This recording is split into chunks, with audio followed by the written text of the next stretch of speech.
السلام علیکم خواتین حضرات۔ آج مرزا غالب کی جس غزل پر اس محفل میں آپ سے بات ہوگی اس کا پہلا شعر ہے: غم دنیا سے گر پائی بھی فرصت سر اٹھانے کی، فلک کا دیکھنا تقریب تیرے یاد آنے کی۔ تقریب سے مراد ہے یہاں لفظ ذریعہ کے معنوں میں استعمال ہوا ہے۔ تقریب کا ایک مفہوم یہ بھی ہے کہ بعض ایسے طریقے پر کی جائے جس سے دلیل یا نتیجہ ذہن میں آئے۔ تو فلک کا دیکھنا، وہ آپ جانتے ہیں فلک کا مطلب یہ ہے کہ آسمان کا دیکھنا۔ تو شعر کا مطلب یہ ہے کہ غم دنیا ہم پر اس طرح مسلط ہے کہ اول تو سر اٹھانے کی فرصتی بھی نہیں ملتی۔ مطلب ہے کہ ہم دنیا کے دھندوں میں اس قدر زیادہ مصروف رہتے ہیں کہ ہمیں سر اٹھانے کی، یعنی اپنے کام کی مشغولیت سے ذرا بھی وقت نکالنے کی فرصت ہی نہیں ملتی۔ اور اگر کبھی اتفاق سے سر اوپر اٹھتا ہے اور جو نظر آسمان پر پڑتی ہے تو ساتھ ہی اے محبوب تو ہمیں یاد آ جاتا ہے۔ گویا آسمان پر نظر پڑنا تیرے یاد آنے کا سبب بن جاتا ہے، پھر اسی طرح غم کا سامنا ہو جاتا ہے۔ اصل میں وہ یہ کہہ رہے ہیں کہ اگر آپ کو کسی بات کو بھلانا ہو جو آپ کے لیے تکلیف دہ ہو اور آپ سمجھتے ہو کہ اس کو یاد کرنے سے مجھے تکلیف ہوتی ہے، تو آپ اپنے آپ کو مصروف رکھیے۔ آپ اپنے آپ کو جب مصروف رکھیں گے تو یقیناً وہ بہت ساری باتیں جنہیں آپ سوچنا نہیں چاہتے وہ آپ کے ذہن میں نہیں آئیں گی، اور وہ یوں نہیں آئیں گی کہ آپ کا دھیان ان باتوں سے بٹ کر اپنے کام کی طرف لگا رہے گا۔ کام یا کچھ اور ایسا سلسلہ آپ کریں کہ جس میں آپ اپنے تکلیف دہ یادوں کو بھول سکیں۔ اگلا شعر ہے: کھلے گا کس طرح مضمون میرے مکتوب کا یارب، قسم کھائی ہے اس کافر نے کاغذ کے جلانے کے۔ مکتوب کہتے ہیں خط کو، اور مضمون کہتے ہیں وہ بات جو خط کے اندر لکھی جاتی ہے۔ اور قسم کھانے کا مطلب تو آپ جانتے ہیں کہ پکا ارادہ کر لینا، اور کافر سے مراد یہاں پر ان کا اپنا محبوب ہے۔ آپ جانتے ہیں کہ جو شعراء ہوتے ہیں یہ آج بھی کچھ نہ کچھ شعراء اپنے شعروں میں محبوب کو کافر کہہ کر بلاتے ہیں۔ اب وہ پیار سے بلاتے ہوں یا اس لیے بلاتے ہوں کہ وہ انکار کرتا ہے ہمیشہ ان کے ساتھ دوستی کرنے سے، جیسے کافر ایمان لانے سے انکار کرتا ہے، تو شاید یہ وجہ ہو۔ لیکن بہرحال یہ لفظ کافر محبوب کے لیے ہی استعمال ہوتا ہے۔ قسم کھانا تو ابھی آپ کو بتایا کہ اس کے دو معنی بھی لے لیں آپ کے۔ ایک تو محبوب نے فیصلہ کر رکھا ہے کہ جو کاغذ اس کے پاس پہنچے گا اسے جلا دے گا، اور دوسرے یہ کہ وہ ہرگز نہ جلائے گا۔ تو کہتے ہیں کہ اللہ میرے خط کا مضمون محبوب پر کیوں کر کھلے گا، یعنی میرے محبوب کو کیسے پتہ چلے گا کہ میں اس سے چاہتا کیا ہوں اور مجھ پر گزر کیا رہی ہے۔ اس کافر نے تو فیصلہ کر رکھا ہے کہ جو کاغذ اس کے پاس پہنچے گا وہ اسے دیکھے اور کھولے بغیر ہی جلا دے گا۔ دوسرا پہلو یہ بھی ہو سکتا ہے کہ خط کھول کر مضمون پڑھ لینے کی تو اس سے کوئی امید نہیں تھی، البتہ اس نے ہر کاغذ جلا دینے کی قسم کھا رکھی ہے۔ میرا خط جاتا ہے وہ اسے آگ کے شعلوں میں جھونک دیتا ہے، اور اس سے شعلے اٹھتے ہیں تو یوں میرا جو سوز غم ہے، یعنی جو غم کی آگ ہے، اس پر واضح ہو جاتا ہے۔ اب اس ظالم نے خط نہ جلانے کا فیصلہ کیا، تو دیکھیے کیا اچھی بات ہے کہ اس کا یعنی خط نہ جلانے کا فیصلہ کیا ہے۔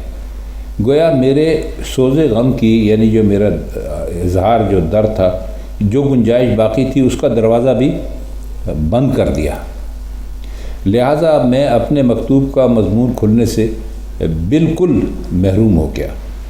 پہلا جو مطلب ہے اس کا وہ تو خیر بہت سادہ سا اور سامنے کا ہے، دوسرے میں تھوڑا سا پھیر ہے۔ لیکن مرزا غالب کے پاس جو اس قسم کی جو ان کے اشعار ہوتے ہیں اس میں اس قسم کے پھیر کی کوئی خاص اہمیت نہیں ہے۔ اگلا شعر دیکھیے، لپٹنا پرنیا میں شعلہ آتش کا آساں ہے، ولے مشکل ہے حکمت دل میں سوز غم، ولے مشکل ہے حکمت دل میں سوز غم چھپانے کی۔ پرنیا کہتے ہیں ریشم کو، یہ ریشم کا جو کپڑا ہوتا ہے اس کو پرنیا کہتے ہیں، اور سوز غم کا مطلب یہ بھی آپ کو بتایا ہے۔ تو وہ کہتے ہیں کہ معلوم ہے کہ جو شعلہ ہے وہ ریشم میں لپٹا ہوا نہیں رہ سکتا، وہ فوراً بھڑک اٹھتا ہے۔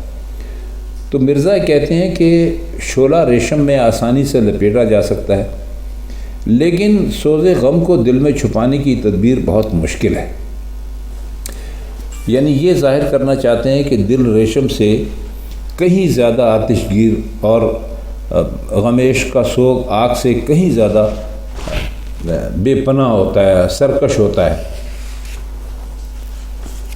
اس کا شعر نمبر 4 ہے، انہیں منظور اپنے زخمیوں کو دیکھ آنا تھا، اٹھے تھے سیر گل کو دیکھنا شوخی بہانے کی۔ سیر گل کا مطلب یہ ہے کہ گھومنے پھرنے گئے تھے، چمن میں گئے تھے۔ تو محبوب نے باغ کی سیر کا فیصلہ کیا، تو شاعر یہ کہتا ہے کہ سچی بات تو یہ ہے کہ وہ باغ کی سیر کے لیے نہیں نکلے، بلکہ یہ ایک شوخی آمیز بہانہ ہے۔ تو وہ چیز چاہتے ہیں کہ اپنے جو زخمی ہیں ان کو ایک نظر دیکھائیں۔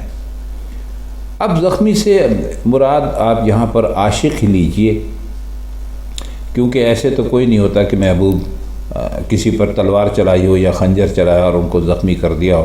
تو یہاں زخمیوں سے مراد عشاق ہو سکتے ہیں، عاشق ہو سکتے ہیں۔ تو کہتے ہیں کہ باغ میں پھولوں کی سیر کا منظر وہی حیثیت رکھتا ہے جو محبوب کے نگاہوں کے تیر اور جو اس کے ناز و نخرے ہوتے ہیں اس سے جو لوگ گھائل ہوتے ہیں، زخمی ہوتے ہیں، تو ان کا جو ہوتا ہے۔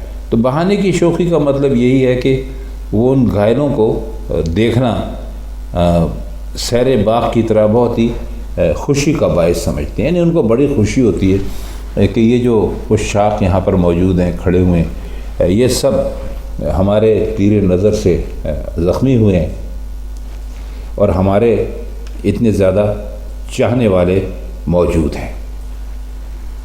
شعر دیکھیے کہ ہماری سادگی تھی التفات ناز پر مرنا، تیرا آنا نہ تھا ظالم مگر تمہید جانے کی۔ التفات کا مطلب ہوتا ہے توجہ، مہربانی، کسی کے ساتھ رحم کرم کرنا، اور تمہید کہتے ہیں شروع کو، ابتدا کو، آغاز کو یا پیش خیمہ کو۔ تو محبوب سے ہی مخاطب ہیں اور کہہ رہے ہیں کہ تو آیا، ہم سادگی سے یہ سمجھتے رہے کہ ہم پر خاص توجہ اور لطف و کرم ہوا ہے۔ ہمارے لیے یہ لطف و کرم ایسی خاص چیز تھا جس پر جان تک نثار کر دینے کے لیے تیار تھے، لیکن ظالم تیری حالت یہ کہ ادھر آیا ادھر جانے کے لیے تیار ہو گیا۔ یعنی تیرا آنا کوئی تیرا لطف اور تیرے کرم کی بنیاد نہیں تھی، بلکہ تیرے واپس چلے جانے کی شروعات تھی۔ دوسرے مصرے سے اول یہ واضح ہوتا ہے کہ محبوب صرف روا روی میں آیا اور چل دیا۔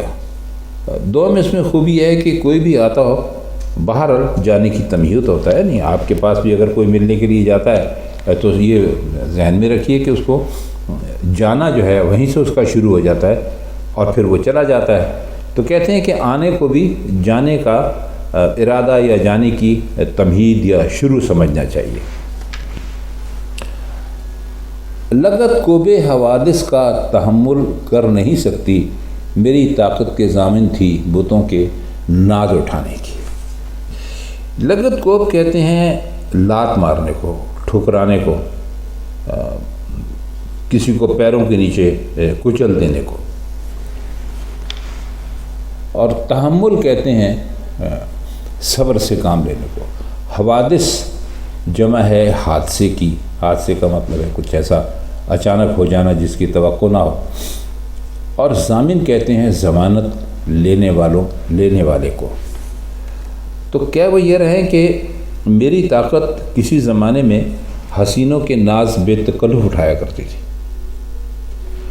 اب یہ حالت ہے کہ زمانے کے حادثات کی ضربیں بھی برداشت نہیں کر سکتی۔ اس شعر سے جہاں اپنے کمزوری اور ناتوانی اور بے طاقتی کا اظہار کیا ہے، وہاں پر یہ بھی واضح کرنا چاہتے ہیں کہ زمانے کے حادثات کی ضربیں بتوں کے ناز اٹھانے کے مقابلے میں کوئی حیثیت نہیں رکھ سکتی۔ ان کے کہنے کا مطلب یہ ہے کہ بے شک زمانے سے بڑی ہم نے ٹھوکریں کھائیں اور بڑی ہمیں تکلیفیں پہنچیں، لیکن اتنی تکلیفیں نہیں پہنچیں جتنی تکلیفیں کہ ہمیں ان اپنے جو معشوق تھے ان کے ناز نخرے اٹھانے میں پہنچی۔ اچھا شعر ہے، چلیے اب اس کا آخری شعر دیکھتے ہیں۔ کہوں کیا خوبی اوضاع ابنائے زماں غالب، بدی کی اس نے جس سے ہم نے کی تھی بارہا نے کی۔ اوضاع جو ہے وہ جمع ہے وضع کی، اور وضع کا مطلب ہوتا ہے طور طریقے، سلوک یا برتاؤ یا دستور، اور ابنا جو ہے وہ ابن کی جمع ہے۔ ابنائے زماں سے مراد ہے دنیا والے عام لوگ، زمانے کے بیٹے، ابن بیٹے کو کہتے ہیں۔ تو وہ کہتے ہیں کہ اس دور کے لوگوں نے جو طور طریقے اختیار کر رکھے ہیں، اے غالب میں ان کے بارے میں کیا کہوں، صرف اتنا کہہ سکتا ہوں کہ جس فرض سے ہم نے ایک مرتبہ نہیں بارہا نیک برتاؤ کیا، اسے جب موقع ملا اسی نے ہمارے ساتھ برائی کی۔ تو خواتین حضرات، یہ تھی مرزا غالب کی آج کی غزل کے کچھ مشکل الفاظ کی معنی اور اس کے شعروں کے کچھ مطلب ہم نے آپ کی خدمت میں پیش کیا۔ اگر آپ کو یہ غزلیں اور یہ پروگرام اچھا لگتا ہو تو آپ ایک مہربانی کیا کریں کہ ہمارے چینل کو لائک اور سبسکرائب کر دیا کریں تاکہ ہماری حوصلہ افزائی ہو سکے۔ تو پھر آج تک کے لیے اتنا ہی، آپ سے ملاقات ہوتی ہے غالب کی کسی اور غزل کے ساتھ کسی اور پروگرام میں۔ اب ہم آپ سے اجازت چاہتے ہیں، خدا حافظ۔